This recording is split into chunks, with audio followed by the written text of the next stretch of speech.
ونشهد أن لا إله إلا الله وحده لا شريك له ونشهد أن سيدنا وسندنا ونبينا وإمامنا ومولانا محمدا عبده ورسوله وصلى الله تعالى على خير خلقه محمد وآله وصحبه وبارك وسلم تسليما كثيرا كثيرا. أما بعد،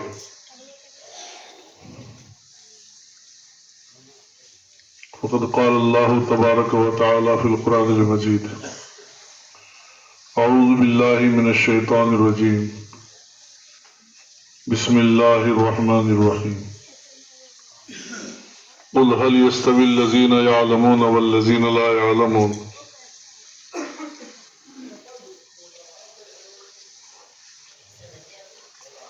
وقال الله تعالى: خيركم من تعلم القرآن وعلمه.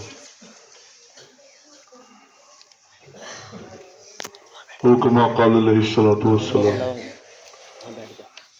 بزرگوں، بھائیوں،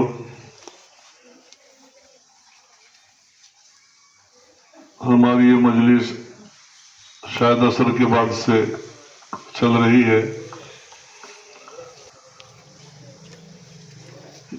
یہی اندازہ تھا ہمیں بھی کہ شاید ہم مغرب تک پہنچ جائیں گے، اور یہی وعدہ بھی تھا، لیکن کچھ مجبوری ہوئی. ہمارے حضرت مولانا محمد طاہر صاحب دامت برکاتہ العالیہ، آپ سبھی واقف ہیں کہ مدرسہ فیض ہدایت رحیمی رائے پور کے شیخ الحدیث ہیں، آپ سب جانتے ہیں الحمدللہ. تو یہی پروگرام تھا کہ انشاءاللہ عصر یا مغرب آپ کے یہاں پڑھیں گے، لیکن درمیان میں ایک پروگرام بڑوں کا جب آ جاتا ہے تو اس کو انکار نہیں کیا جا سکتا. حضرت مفتی عبدالغنی شاشی اظہری رحمۃ اللہ علیہ رحمۃ واسعہ مگن پورہ بادشاہی باد، ان کے بیٹوں نے اپنے مدرسے میں پروگرام رکھا. بڑے بڑے علماء اور اکابر کو انہوں نے جمع کیا تھا. تو انہوں نے درخواست کیا کر حضرت سے کہ تھوڑی دیر کے لیے آپ تشریف لائیں، آپ ہی کی سرپرستی میں پروگرام ہوگا. تو عصر سے پہلے کا جو نظام تھا وہ ختم کیا ایک جگہ کا، اور پھر وہاں کے لیے حضرت تشریف لے گئے. اور یہ بھی کہہ دیا، حضرت یہ فرما رہے تھے کہ بھائی وہاں جانا ضروری ہے. پوری زندگی حضرت ہم سے محبت کرتے رہے، شفقت فرماتے رہے، اور پوری زندگی حضرت کے جو احسانات ہیں، توجہات ہیں، تو ظاہر بات ہے کہ وہاں کا حق مقدم ہے، تو اس لیے وہاں چلے گئے. اور پھر وہ پروگرام بھی تھوڑا سا لمبا ہو گیا. عصر کی نماز تھوڑے ہی وقت باقی تھا، جب پڑھی تو پھر مغرب ہو گئی. بہرحال اس لیے آپ حضرات کو انتظار کرنا پڑا، اور آپ حضرات کو تکلیف ہوئی.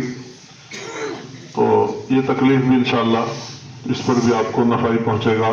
یہ تکلیف کوئی تکلیف نہیں ہے، یہ تکلیف اللہ کے دین کے لیے ہے، اللہ کی مقدس کتاب کی نسبت پر یہ مجلس منعقد ہوئی ہے، جس کے لیے آپ حضرات علماء کے بیان بھی سن رہے ہیں، بچوں کا پروگرام بھی سن رہے ہیں.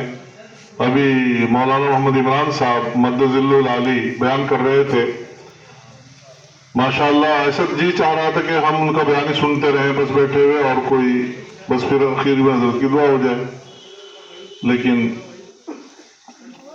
ان حضرات نے مجھے بھی اس کام کے لیے کچھ حکم دیا، میں بھی کچھ عرض کروں. اللہ تعالیٰ مجھے بھی کچھ کہنے کی، صحیح بات کہنے کی توفیق عطا فرمائے. میں نے اسی بات کو دہرانے کا ارادہ کیا جو یہ بچہ ابھی کہہ رہا تھا. اس بچے نے ابھی ہمارے سامنے قرآن کی آیت پڑھی، اور اس آیت کے اندر اللہ جل شانہ ہمیں کیا تعلیم دینا چاہتے ہیں، ہمیں کیا بتانا چاہتے ہیں، قرآن کریم ہمیں کیا سبق سکھانا چاہتا ہے. تو میرا جی چاہا کہ اسی پر کچھ عرض کروں. اللہ تعالیٰ شانہ فرماتے ہیں: قل هل يستوي الذين يعلمون والذين لا يعلمون انما يتذكر اولو الالباب. اے نبی، اے پیغمبر، کہہ دیجئے کیا وہ لوگ جو علم رکھتے ہیں اور جو لوگ علم نہیں رکھتے کیا وہ برابر ہو سکتے ہیں؟ ہرگز برابر نہیں ہو سکتے۔ جن کو اللہ نے علم عطا فرمایا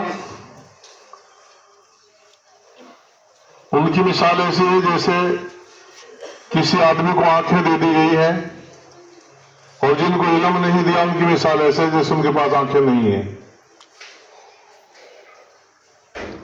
علم کی مثال ایسے ہے جیسے روشنی ہو رہی ہے، چاندنا ہو رہا ہے، اور جہاں علم نہیں ہوتا اس کی مثال ایسے ہے جیسے اندھیری رات ہے، اندھیرا ہے۔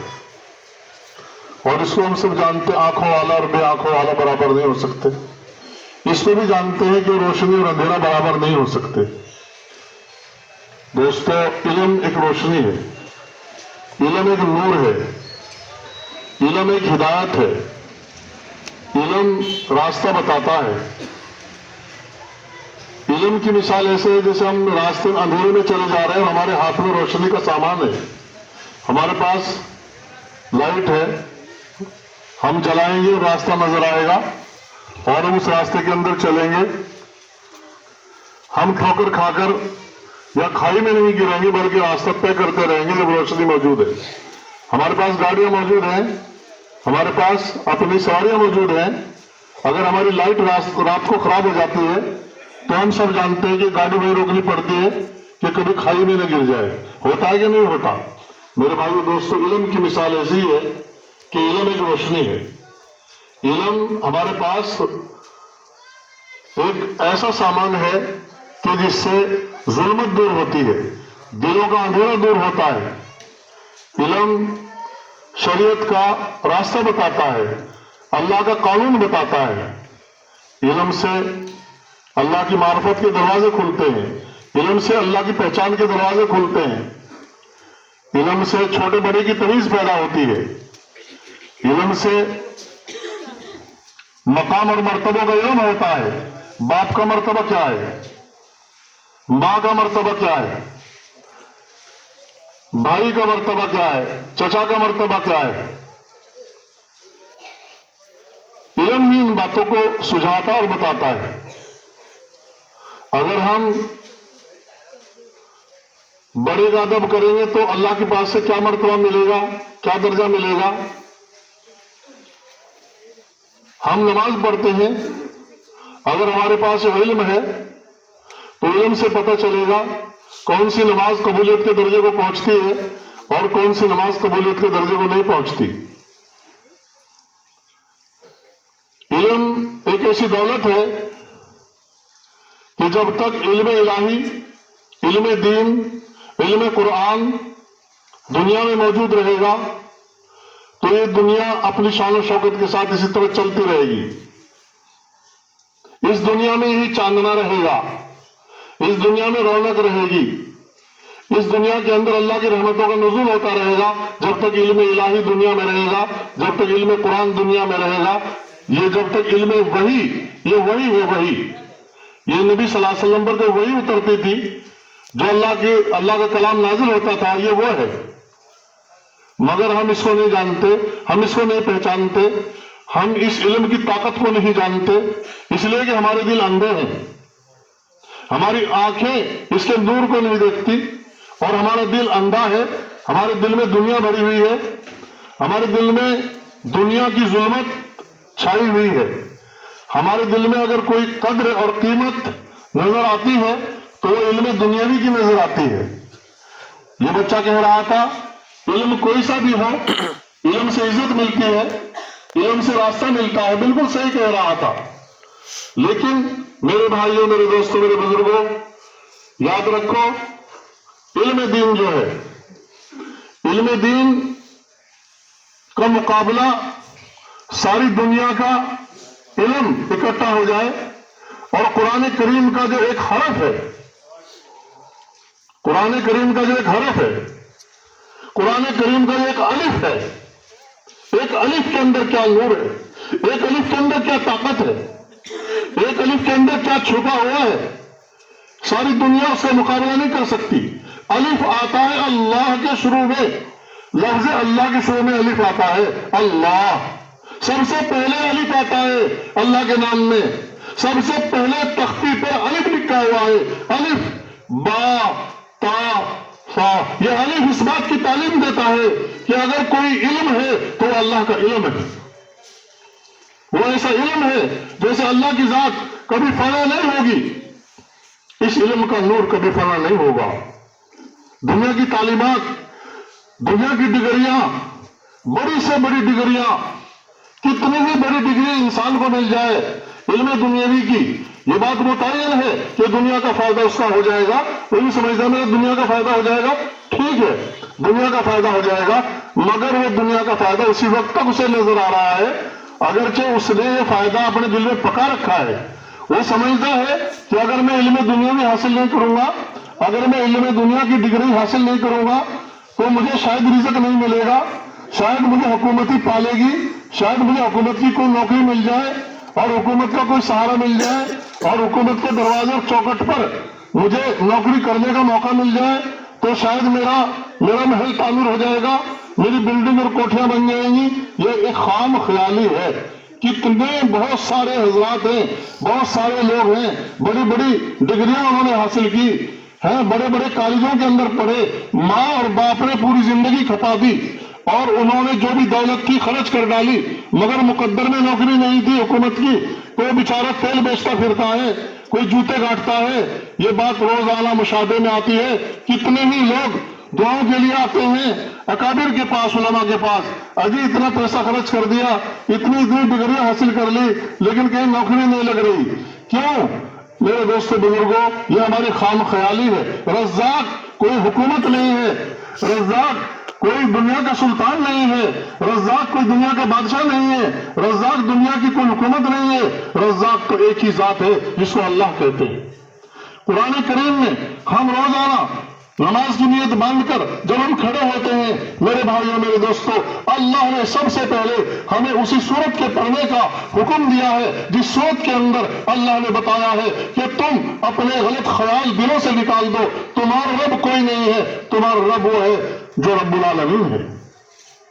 ہم روزانہ سورۃ الفاتحہ کی تلاوت کرتے ہیں، جب ہم کھڑے ہوتے ہیں نیت باندھتے ہیں تو سب سے پہلے ہم کہتے ہیں اللہ اکبر، اللہ سب سے بڑا ہے۔ اس کے بعد ہم کہتے ہیں سبحانک اللہم، اے اللہ تیری ذات پاک ہے، وبحمدک، اے اللہ آپ کی ذات لائق تعریف ہے، تعریف ساری آپ ہی کے لیے ہے، کسی اور کے لیے تعریف نہیں ہے۔ وتبارک اسمک، تیری ذات بڑی بابرکت ہے، وتعالی جدک، تیری شان بہت بلند ہے، ولا الہ غیرک، تیرے علاوہ کوئی معبود نہیں ہے۔ اس کے بعد ہم کہتے ہیں اعوذ باللہ من الشیطان الرجیم، پناہ مانگتا ہوں اللہ کی شیطان مردود سے۔ اس لیے کہ جب آدمی نماز کے لیے کھڑا ہوتا ہے تو شیطان اس کے پاس آتا ہے اور اس کی نماز میں خلل ڈالتا ہے، نقصان ڈالتا ہے، تو اس لیے ہمیں اس بات کی تعلیم دی گئی ہے جب ہم نماز کی نیت باندھ کر کھڑے ہوں تو ہم اللہ کا کلام شروع کرنے سے پہلے ہم اعوذ باللہ من الشیطان الرجیم پڑھیں اور شیطان مردود سے بچنے کے لیے، اس کے وسوسوں سے بچنے کے لیے، اس کی طاقت اور قوت ہمارے اوپر کارگر نہ ہو، اللہ کی پناہ میں اپنے آپ کو دے دیں۔ اس کے بعد ہم کہتے ہیں بسم اللہ الرحمن الرحیم، شروع کرتا ہوں اللہ کے نام سے جو بہت بڑا مہربان نہایت رحم والا ہے۔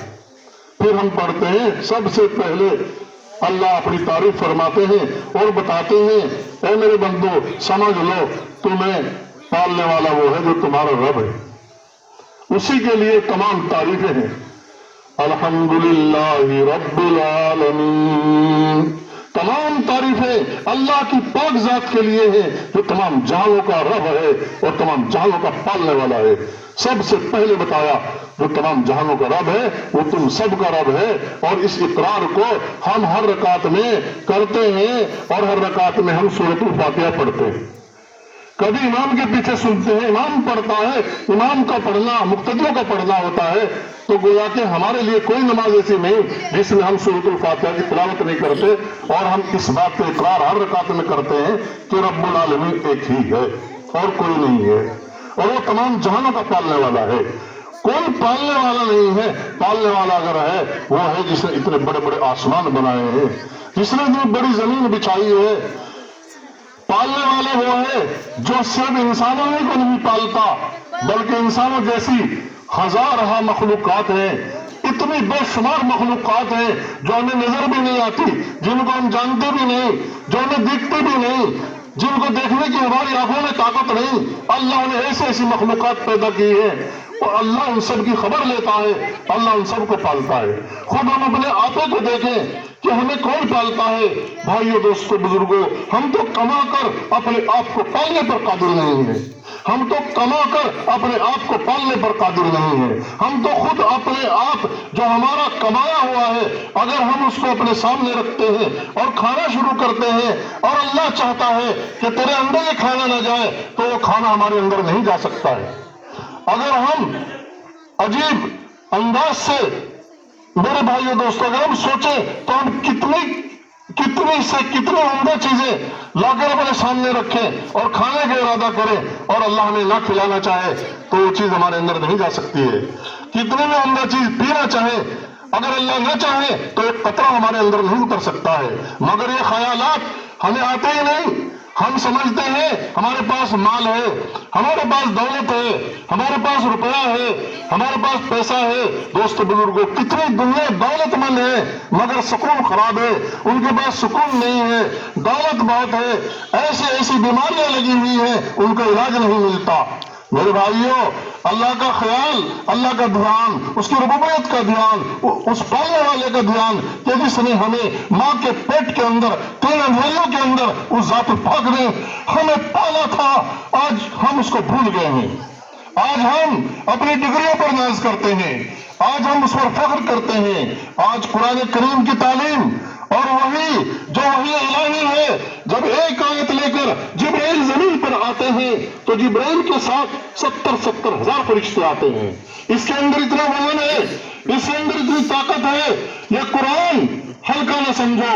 جس قوم نے قرآن کو ہلکا سمجھا، جس قوم نے قرآن کو دوسرے نمبر پر سمجھا، جس قوم نے اس کتاب الہی کو دوسرا درجہ دیا اور دنیا کی تعلیم کو پہلا درجہ دیا، وہ قوم مٹ گئی صفائے ہستی سے۔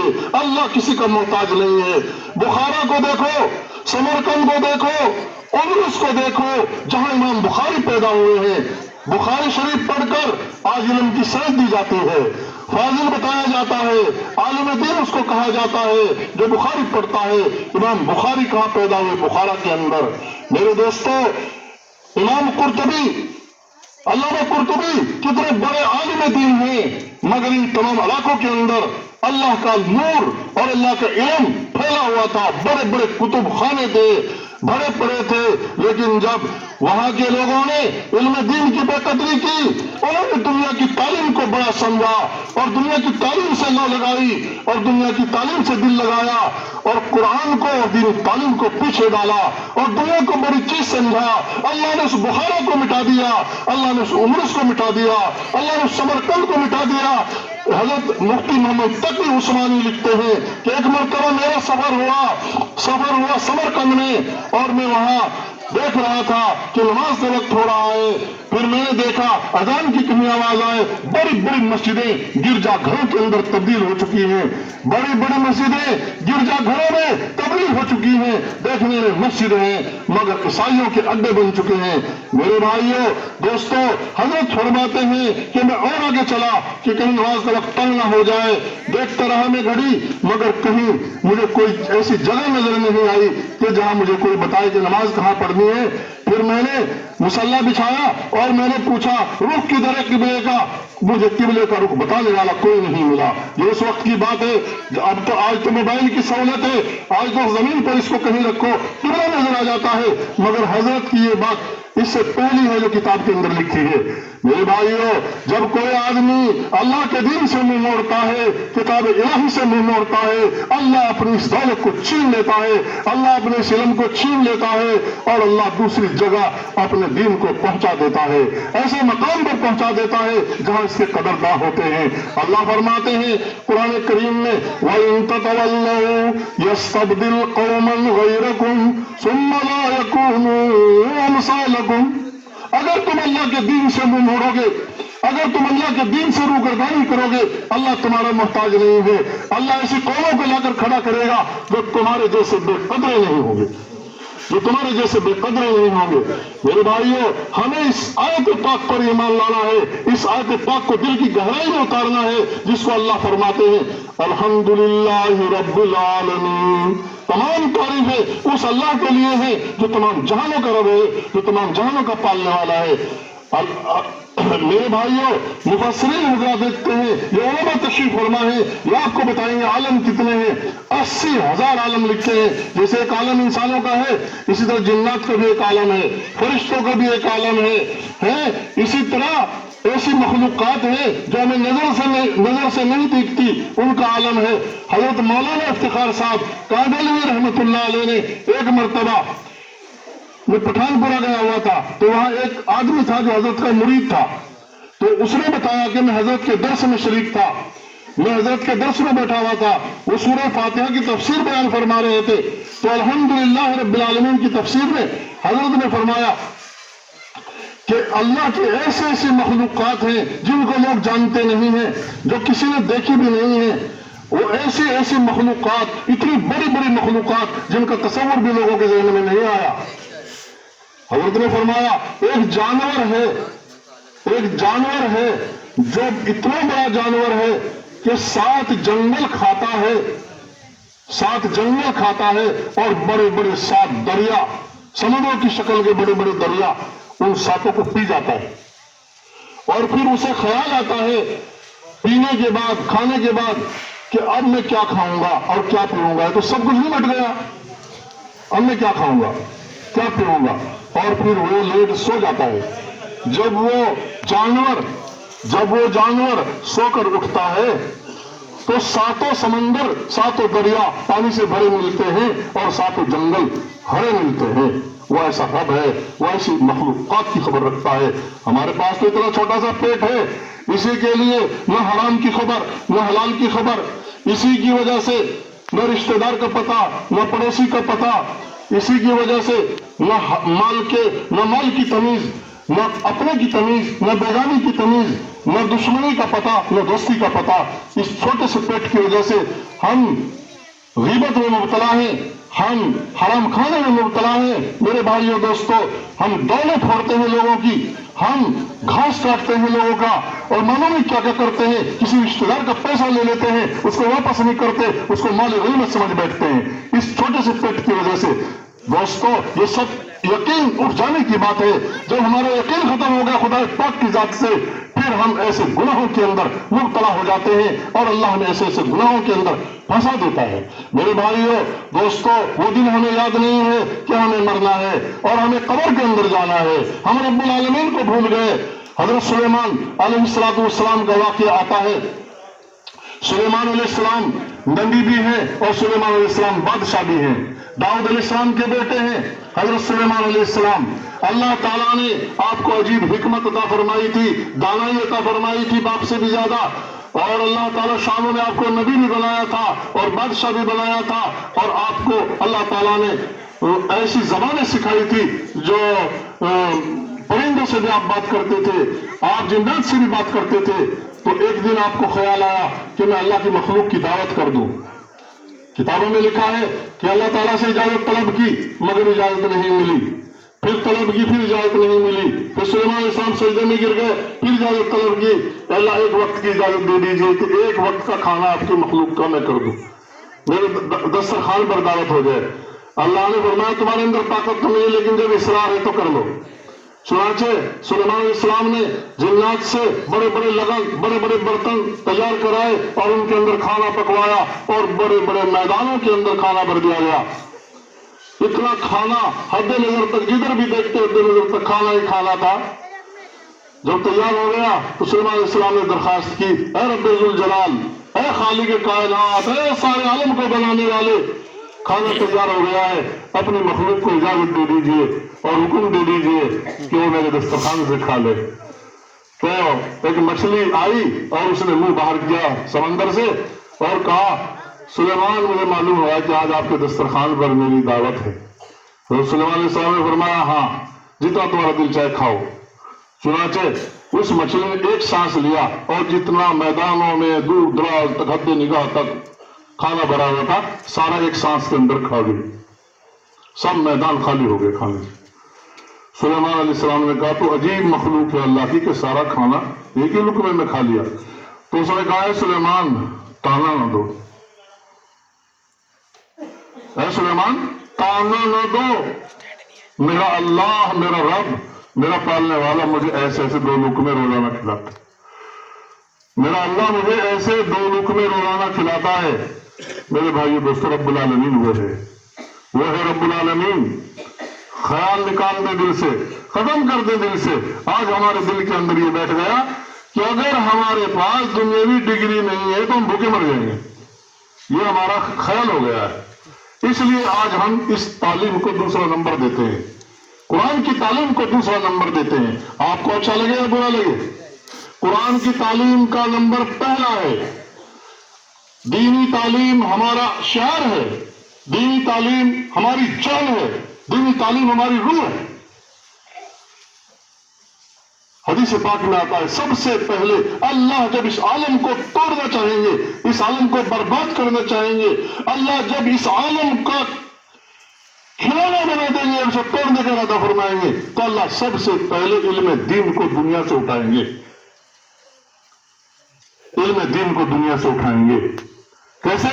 علم کو نہیں اٹھایا جائے گا، علماء کو اٹھایا جائے گا، علماء کو اٹھایا جائے گا، اور علماء اٹھ جائیں گے تو دنیا میں جہالت پھیل جائے گی، پھر لوگ جاہلوں کو اپنا سردار بنائیں گے، بے علموں کو اپنا سردار بنائیں گے، اور وہ بے علم لوگ فتوے دیں گے، جن کے پاس قرآن کا علم نہیں، جن کے پاس حدیث کا علم نہیں، جنہوں نے حدیث کو کبھی نہیں پڑھا، قرآن کو نہیں پڑھا، جنہوں نے کہیں دینی مدرسے میں نہیں پڑھا، کسی استاد کے سامنے بیٹھ کر نہیں پڑھا، جنہوں نے حدیث اور قرآن کو نہیں جانا، وہ جاہل لوگ، بے علم لوگ فتوے دیں گے۔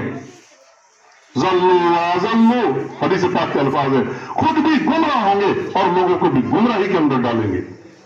پھر اس عالم کے برباد ہو جانے کا نمبر آ جائے گا جب دنیا سے علماء اٹھ جائیں گے، علم اٹھ جائے گا، اس دنیا میں ظلمت پھیل جائے گی، اندھیرا پھیل جائے گا، یہ دنیا برباد ہو جائے گی۔ اللہ تعالیٰ آسمان کو باقی نہیں رکھیں گے، زمین کو باقی نہیں رکھیں گے، یاد رکھو۔ اس لیے میرے بھائیوں میرے دوستو، اس علم کی قدر کرو، اہل علم کی قدر کرو، علماء کی قدر کرو۔ جو آپ کے بچے پڑھ رہے ہیں، یہ بچے کیا بن رہے ہیں، ان بچوں کو اللہ کیا دولت دے رہے ہیں۔ یہ دولت وہ ہے کہ دولت دنیا میں بھی عزت دے گی، قرآن کے پڑھنے والوں کو دنیا میں بھی عزت ملتی ہے۔ قرآن اللہ کی کتاب ہے، اللہ سب سے بڑا ہے، اللہ کی کتاب سب سے بڑی ہے، اور اللہ کی کتاب میں وہ سب کچھ ہے جو تمام نبیوں پر آیا تھا، تمام انبیاء علیہ السلام کو اللہ نے جو کچھ دیا تھا، جو کتابیں اور صحیفے ان کو دیے گئے تھے، وہ سارا کتاب اللہ کے اندر ہے، وہ سارا اس قرآن کے اندر ہے۔ ساری کتابیں منسوخ کر دی گئی نبی صلی اللہ علیہ وسلم کی دنیا میں آنے کے بعد، اور سارا کا سارا قرآن میں رکھ دیا گیا، اور سارا اللہ نے ہمیں اور آپ کو اس امت کو عطا فرما دیا۔ یہ اگر آج پیغمبر نہیں ہے ہمارے پاس، نبی علیہ السلام دنیا میں نہیں ہے، مگر نبی علیہ السلام کی وہ کتاب جو زندہ معجزہ ہے، جو ہمیشہ رہنے والا معجزہ ہے، جیسے آپ صلی اللہ علیہ وسلم کی زندگی میں معجزات ظاہر تھے، ایسے آج بھی ہمارے پاس ایک معجزہ ہے۔ بہت سے معجزات تھے جو اسی وقت ختم ہو گئے۔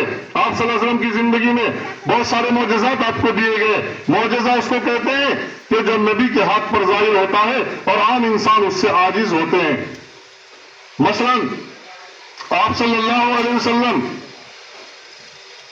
صحابہ کے ساتھ ہیں، آپ ایک کنویں کے پاس سے گزر رہے ہیں اور پانی ختم ہو گیا قافلے کے اندر، تو صحابہ نے عرض کیا اللہ کے رسول پانی نہیں ہے، تو آپ نے اس کنویں کے اندر تھوک دیا اور اس کے اندر سے پانی ابلنا شروع ہو گیا۔ یہ معجزہ ہے۔ سب نے اس کے اندر وضو کیا، غسل کیا، جو بھی کچھ ضرورت تھی سب بھرا۔ ایک مرتبہ آپ صلی اللہ علیہ وسلم نے پوچھا کہ پانی ہے کسی کے پاس؟ صحابہ تقریباً 1400 صحابہ تھے، کسی کے پاس پانی ہے؟ کیونکہ پانی ختم ہو چکا تھا، تو ایک کے پاس ملا، تھوڑا سا مشکیزے کے اندر تھوڑا سا پانی ملا۔ آپ صلی اللہ علیہ وسلم نے فرمایا اس کو اس برتن میں ڈال دو۔ آپ نے اس برتن میں اپنی انگلیاں ایسے رکھ لی، آپ صلی اللہ علیہ وسلم نے ایسے اپنی انگلیاں رکھ لی، یوں کر کے وہ پانی ڈال دیا گیا آپ کی انگلیوں پر۔ بس آپ صلی اللہ علیہ وسلم کی انگلیوں سے پانی ابلنے لگا، اتنا پانی ابلا کہ سب نے اپنے برتن اور مشکیں بھر لیے، اور سب نے 1400 صحابہ نے اس سے وضو بھی کیا، غسل بھی کیا، جو بھی کھانا پکانا تھا، اور پھر برتن بھرے۔ یہ معجزہ ہے۔ اس طرح کے بہت سارے معجزے۔ ایک مرتبہ آپ صلی اللہ علیہ وسلم کو پاخانے کی ضرورت تھی، پیشاب کی ضرورت تھی، تو آپ صلی اللہ علیہ وسلم پاخانے کے لیے تشریف لے جا رہے تھے، تو وہاں آپ کی عادت مبارک یہ تھی کہ کچھ دور دراز جاتے تھے پاخانہ پیشاب کرنے کے لیے۔ آپ حیادار تھے، آپ کے اندر حیا کا وہ درجہ تھا میرے دوستوں بزرگوں، حیا کا وہ مقام تھا آپ صلی اللہ علیہ وسلم کے اندر، اس کا اشیر بھی، اس کا ذرہ برابر بھی آج ہمارے اندر نہیں پایا جاتا۔ اللہ تعالیٰ ہمیں ہدایت نصیب فرمائے، اللہ ہمیں اپنی رحمت سے حیا کا مقام عطا فرمائے۔ الحیا شعبۃ من الایمان، حیا جو ہے ایمان کے درجوں میں سے ایک درجہ ہے۔ حیا جو ہے، شرم جو ہے، وہ ایمان کے شعبے میں سے ایک شعبہ ہے۔ خیر، آپ صلی اللہ علیہ وسلم کو ضرورت تھی پاخانے کی، تو آپ تشریف لے جا رہے تھے، تو کہیں بھی جگہ نہیں ملی، تو راستے میں دیکھا کہ ایک درخت ہے، آپ نے اس کی طرف اشارہ کیا تو درخت آپ کے ساتھ چل پڑا۔ پھر آگے وہ کھڑے ہو گئے تو ایک اور درخت کی طرف اشارہ کیا، وہ بھی زمین کو چیرتا پھاڑتا آ کر کھڑا ہو گیا۔ ان دونوں کی آڑ میں بیٹھ کر آپ صلی اللہ علیہ وسلم نے قضاء حاجت کی۔ یہ آپ صلی اللہ علیہ وسلم کا معجزہ ہے۔ اس طرح کے معجزات اگر شمار کیے جائیں، گنے جائیں، بے شمار ہیں، بے حد ہیں۔ حضرت انس رضی اللہ تعالیٰ عنہ نے اللہ کے رسول کے سامنے کھانا لا کر رکھا اور عرض کیا، اللہ کے رسول میری والدہ نے دیا ہے، یہ کھانا صرف آپ ہی کے لیے تیار کیا ہے، اور یہ تھوڑا سا کھانا ہے، یہ آپ ہی کھا سکتے ہیں، اور کی ضرورت اس سے پوری نہیں ہوگی۔ میری والدہ نے کہا کہ اللہ کے رسول کو کہہ دینا کہ آپ تنا کھا لیں۔ تو آپ صلی اللہ علیہ وسلم نے فرمایا اچھا رکھ دو، اور فرمایا فلاں کو بلاؤ، فلاں کو بلاؤ، فلاں کو بلاؤ، اور جو بھی تمہیں ملے اس کو بلاؤ۔ تو اسی طرح سے بلاتے رہے۔ حضرت انس بیان کرتے میں بلاتا رہا، اور یہاں تک کہ 10 کو اللہ کے رسول بٹھاتے رہے، اور سب اس کے پاس اس کے اندر سے کھاتے رہے اور کھا کر کے جاتے رہے۔ تو راوی بیان کرتے ہیں کہ میں نے پوچھا حضرت انس سے کتنے لوگ تھے جو اس تھوڑے سے کھانے سے فارغ ہوئے؟ وہ تقریباً 300 سے زیادہ تھے، 300 سے زیادہ تھے جو لوگ فارغ ہوئے اس تھوڑے سے کھانے میں۔ اتنی برکت ڈالی، اللہ کے رسول کا معجزہ ظاہر ہوا۔ اور جو کہتے ہیں جب میں نے رکھا تھا مجھے پتا نہیں اس وقت وہ زیادہ تھا، یا جب میں نے وہ پیالہ اٹھایا اس وقت وہ زیادہ تھا۔ اور ابو ہریرہ کا واقعہ مشہور ہے، آپ نے سنا ایک پیالہ دودھ کا آیا، وہ اصحاب صفہ نے پیا۔ جب بھوک کے اندر بل بلا رہے تھے تو اصحاب صفہ کے سامنے اللہ کے رسول نے فرمایا ان کے قریب کر دو، یہ پیئیں گے۔ پھر ان کے ابو ہریرہ کہتے ہیں میری ڈیوٹی جو لگی تو میں نے سوچا کہ میں اتنا بھوکا مر رہا تھا، میں کس طرح پیوں گا، سارا تو یہ پی لیں گے۔ یہ واقعہ مشہور ہے، فضائل اعمال میں بھی لکھا ہے، شیخ زکریا رحمۃ اللہ علیہ نے۔ تو پینا شروع کیا، سب نے پی لیا، تقریباً 70 صحابہ تھے وہ جنہوں نے پیا۔ اور پھر اس کے بعد پیالے کو دیکھا گیا کہ اسی طرح ہے پیالے کے اندر، آپ صلی اللہ علیہ وسلم پی، میں نے پیا، فرمایا اور پی، میں نے پیا، فرمایا اور پی، وہ پیالہ جو کا تو بھرا ہے، اس کا نام معجزہ ہے۔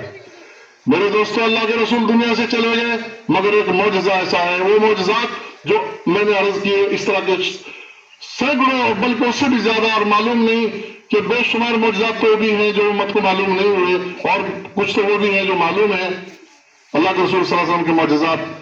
مگر یہ سارے معجزے آپ کے ساتھ ختم ہو گئے، مگر ایک معجزہ ایسا ہے جو اب بھی باقی ہے، وہ ہے قرآن کریم۔ مولانا عمران صاحب نے آپ کے سامنے آیت پڑھی تھی، اِنَّا نَحْنُ نَزَّلْنَا الذِّكْرَ وَإِنَّا لَهُ لَحَافِظُونَ۔ ہم نے اس قرآن کو اتارا ہے اور ہم اس کی نگرانی کرنے والے ہیں، ہم اس کی حفاظت کرنے والے ہیں۔ کیسی حفاظت دوستو؟ جو بھی قرآن سے ٹکرایا ہے، جس نے بھی قرآن سے منہ موڑا ہے، جس نے بھی قرآن کی توہین کی ہے، جس نے بھی قرآن کے اندر فی نکالا ہے، جس نے بھی قرآن کریم سے منہ موڑا ہے، اللہ نے اسی کو اوندھے میں دنیا میں ڈال دیا ہے، اور اسی کو ذلت کا اور خسارہ برداشت کرنا پڑا ہے۔ قرآن جیسا نازل ہوا تھا آج تک اسی طرح چلا آ رہا ہے، آج 1450 سال کے قریب ہوئے جا رہے ہیں، قرآن اسی طرح چلا آ رہا ہے، قیامت تک اسی طرح چلے گا۔ جب تک اللہ کو دنیا چلانی ہے، اس کے محافظ اللہ پیدا کرتے رہیں گے۔ یہ قرآن کے جو حافظ بنتے ہیں، ان کے چھوٹے چھوٹے دلوں کے اندر اللہ اس قرآن کو ڈال دیتے ہیں، اور اللہ ان چھوٹے چھوٹے بچوں سے اس کی حفاظت کراتے ہیں، اور پھر ہر رمضان میں حافظ اس کو پڑھتے ہیں۔ اگر قرآن کو لوگ کتب خانے سے ختم کر دیں، یہ دل سے ختم نہیں ہو سکتا ہے۔ اللہ نے اس کی حفاظت کا وعدہ فرمایا ہے، یہ زندہ جاوید معجزہ ہے آپ صلی اللہ علیہ وسلم کا۔ میرے بھائیوں، میرے دوستوں، یاد رکھو، قرآن کو پہلا نمبر دینا ہے، قرآن کو پہلا نمبر دینا ہے، دینی تعلیم کو پہلا نمبر دینا ہے۔ دینے کا مطلب یہ نہیں کہ زبان سے کہنا ہے، نہیں، دل کے اندر اس بات کو راسخ کرنا ہے، دل کے اندر اس بات کو گاڑ لینا ہے کہ قرآن بڑی دولت ہے، قرآن سے بڑھ کر دنیا کی کوئی کتاب نہیں ہے، قرآن سے بڑھ کر دنیا میں کسی چیز کا علم نہیں ہے۔ ہمیں پتہ نہیں ہے کہ قرآن کریم کے اندر کتنا نور چھپا ہوا ہے۔ میرے بھائیوں، دوستوں، بزرگوں، آپ یاد رکھو، جب ہم مر جاتے ہیں ہماری نماز پڑھانے کے لیے امام کو بلایا جاتا ہے، کسی پروفیسر کو نہیں بلایا جاتا، کسی کالج کے کسی پروفیسر کو نہیں بلایا جاتا، بلکہ امام کو بلایا جاتا ہے، حافظ قرآن کو بلایا جاتا ہے، عالم دین کو بلایا جاتا ہے۔ ساری ڈگریاں موت پر ختم ہو جاتی ہیں، مگر قرآن کا نور مرنے کے بعد ختم نہیں ہوتا، وہ سینے کے اندر رہتا ہے اور حافظ قرآن کے ساتھ قبر میں جاتا ہے۔ جب حافظ قرآن دنیا میں قرآن پڑھتا ہے تو اس کے پڑھنے سے اس کو بھی نفع پہنچتا ہے، قرآن پڑھنے کا نفع اس کو بھی پہنچتا ہے، جو سنتے ہیں ان کو بھی نفع پہنچتا ہے۔ حدیث پاک کے اندر آیا ہے، پڑھنے والے کو اللہ تعالیٰ ایک حرف کے پڑھنے پر 10 نیکی عطا فرماتے ہیں، اور سننے والے کو اللہ ایک نیکی عطا فرماتے ہیں۔ اور جب رمضان آتا ہے تو رمضان میں ثواب مضافہ کر دیا جاتا ہے کہ پڑھنے والے کو 100 نیکیاں ایک حرف پر ملتی ہے اور سننے والے کو 10 نیکیاں ملتی ہے۔ میرے بھائیوں، سننے والا بھی محروم نہیں، پڑھنے والا بھی محروم نہیں۔ اور آپ دنیا کی کسی کتاب کو پڑھو، دنیا کی کسی ڈگری کی کتاب کو پڑھو، ایک ذرہ برابر بھی تو ثواب نہیں ملے گا۔ ثواب کا وعدہ جو ہے وہ قرآن کے پڑھنے اور سننے پر ہے۔ ہم مر جائیں گے، قبروں کے اندر ثواب جو پہنچے گا وہ الحمد شریف کا پہنچے گا، وہ قل اللہ شریف کا پہنچے گا، وہ الحاکم التکاثر کا پہنچے گا، وہ سورہ یاسین کا پہنچے گا۔ جب ہم مرنے لگتے ہیں ہمارے سامنے قرآن پڑھا جاتا ہے، یہ روح آسانی سے نکلتی ہے۔ آپ اندازہ لگاؤ قرآن کے اندر کیا برکت ہے۔ جب ہماری عورتیں ان کے یہاں بچہ پیدا ہوتا ہے، نبی اکرم صلی اللہ علیہ وسلم نے ہمیں اس بات کی خبر دی ہے کہ جب سورہ یاسین پڑھی جاتی ہے تو اس سے تسہیل ہوتی ہے، اس سے سہولت پیدا ہوتی ہے، ولادت کے اندر آسانی پیدا ہوتی ہے۔ اس سے آپ اندازہ لگاؤ کہ قرآن کیسی دولت ہے۔ میرے بھائیو، آج ہمارے اندر یہ جذبات ختم ہو گئے، آج ہمارے خیال اور ذہن سے دینی تعلیم کی وقت نکل گئی، اس لیے آج ادبار ہے، بیماریاں ہیں، مصیبتیں ہیں، بلائیں ہیں، گھروں کے اندر معلوم نہیں کیا کیا ہے، مال ہے، دولت ہے، مگر برکت نام کی کوئی چیز نہیں ہے، ختم ہے۔ اس لیے اللہ کے واسطے قرآن کریم کو پہلا درجہ دو، علم دین کو پہلا درجہ دو، دل کے ساتھ اس کو تسلیم کرو۔ جو ہم حاوی مقصود صاحب رحمۃ اللہ علیہ ہمارے استاد تھے، مرزا پور فیضان رحیمی میں پڑھتے تھے، ان کے ساتھ ہم یہاں چندے کے اندر آتے تھے، پھر بعد میں بھی آیا ہمیں فیض ہدایت رحیمی سے بھی بہت دن تک آیا آپ کے گاؤں میں چندے کے لیے، آپ کو معلوم ہے۔ مگر اس وقت کی بات بتاتا ہوں تو یہاں مسجد کے اندر چند بوڑھوں کو ہم دیکھتے تھے، چند بوڑھوں کے اندر، وہ جو مسجد ہے آپ کی ادھر یہاں، تو اس مسجد کے اندر بہت سارے لوگ تھے جو تہجد پڑھ رہے ہوتے تھے اور ذکر کر رہے ہوتے تھے، لیکن آج مسجدیں ویران ہیں، آج مسجدیں خالی ہیں۔ میرے بھائیو، اس کی بہت ضرورت ہے۔ کیوں؟ معاشرہ کے اندر دین نہیں رہا، معاشرے کے اندر بددینی آ گئی ہے، معاشرے کے اندر شراب آ گئی ہے، معاشرے کے اندر زنا آ گیا ہے، معاشرے کے اندر نشہ آ گیا ہے۔ اس نشے نے برباد کر ڈالا ہے قوموں کو، گھروں کو کھوکھلا کر دیا ہے، صحت اور تندرستی کو برباد کر دیا ہے۔ آج ہمارے مالدار اور دولت مند لوگوں کی دولت کو لٹا دیا ہے۔ یہ یہودی دشمن ہیں دنیا میں جو بستے ہیں، یہ ہمیں دیکھنا پسند نہیں کرتے، نہ ہمارے مال کو پسند کرتے ہیں، نہ ہماری صحت اور تندرستی کو پسند کرتے ہیں۔ میرے بھائیوں، یہ نشہ یہودیوں نے اتارا ہے، اس کو سستا کر کے ہمارے ملک میں بھیجا ہے۔ آج ہمارا نوجوان تباہ ہو گیا، اس کی صحت اور تندرستی بھی کھوئی گئی، اس کا مال بھی لٹ کر یہودیوں کے پاس پہنچا۔ دوستو، بزرگوں، یاد رکھو، اگر ہم نہیں سمجھیں گے، یہ وقت عجیب ہے، اگر ہم اس وقت کو نہیں سمجھیں گے کہ دشمن چاروں طرف سے دین کو ہڑپ کرنا چاہتا ہے اور دین کو مٹانا چاہتا ہے۔ نبی اکرم صلی اللہ علیہ وسلم کا لایا ہوا دین نہیں مٹے گا، دنیا مٹ جائے گی مگر یہ دین نہیں مٹے گا۔ مگر کب؟ جب ہم اپنے اندر کچھ قوت پیدا کریں گے علم دین سے، جب ہم خود ہی منہ موڑیں گے ہم ہی مٹ جائیں گے، جب ہم خود منہ موڑیں گے ہم مٹ جائیں گے۔ میرے بھائیو، دوستو، اس دین محمدی کی قدر کر لو، نبی اکرم صلی اللہ علیہ وسلم کی شریعت کی قدر کر لو، اس کی قیمت کو سمجھ لو، ورنہ ہم برباد ہو جائیں گے۔ نہ سمجھو گے تو مٹ جاؤ گے میرے بھائی مسلمانوں، نہ سمجھو گے تو مٹ جاؤ گے میرے بھائی مسلمانوں، تمہاری داستان بھی